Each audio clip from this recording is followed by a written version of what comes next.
Ranger drove away, leaving his man grinning at Lula. "She'll take him apart and won't put him back together again," Ranger said. "Is your car at the office?"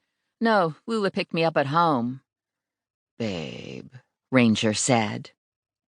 Babe covers a lot of ground for Ranger, depending upon inflection. Tonight it was said softly with an undertone of desire, as if he might take me home and stay a while.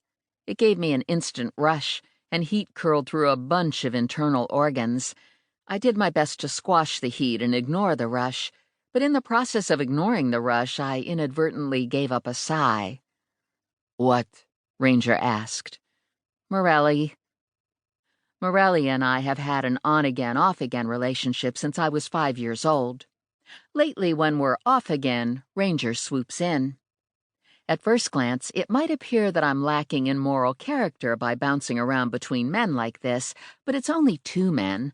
I mean, it's not like I'm dating a football team. And let's be honest about this.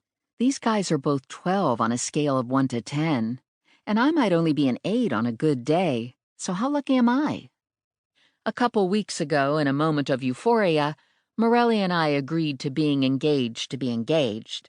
It was a good moment, but I think it's a little like planning on winning the lottery or contemplating losing 5 pounds. I mean, what are the chances of it actually happening? "Unfortunate," Ranger said. "But the night wasn't a complete loss. I got to see a dead guy dressed up like a Bogart bar. What were you doing with the freezer truck?" Lula and I were staking out Larry Virgil, and he drove up in the semi. One thing led to another, blah, blah, blah, and Lula crashed the truck into Eddie Gazzara's squad car. "And the deceased?" We opened the door to look inside, and the guy fell out. "As it turns out," Ranger said, "I've been hired by Harry Bogart. He wants increased security in his factory. For years he's been engaged in an ice cream war with Mo Morris.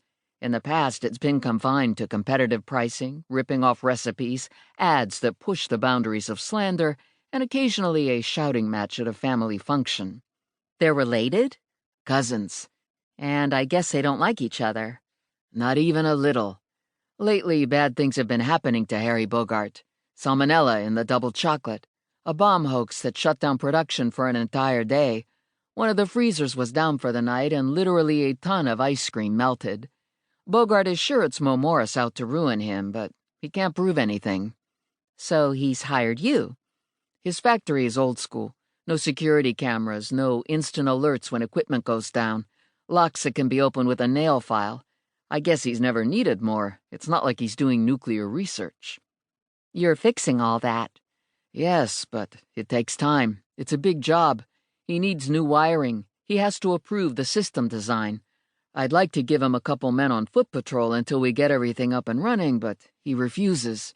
He says ice cream is happiness and comfort, and his customers would turn to birthday cake and mac and cheese if they thought his ice cream was under siege."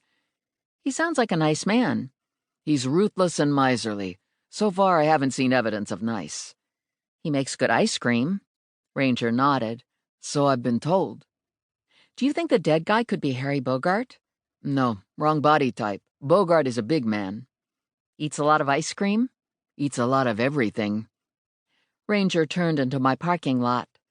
"I need someone to go inside the 2 ice cream factories and look around. Do you have time to moonlight for me?" What would I do? "I'd put you on the line to start. Most of the line workers are women, so you would blend in. All you'd have to do is keep your ears open and look around. I'm told everyone gets to take a pint of ice cream home with them at the end of the shift in Mo Morris's plant." Hard to pass that up. Ranger stopped in front of my apartment building's back door. I made a move to get out of the car, and he pulled me to him and kissed me. The kiss was light and lingering, sending a clear message of checked passion. He released me and relaxed back into his seat. "I'll make the arrangements for you to start work at Bogart's plant first and be back in touch," Ranger said. It took me a couple beats to get myself together. "Okay then," I said. "Be careful driving home." "Babe," Ranger said.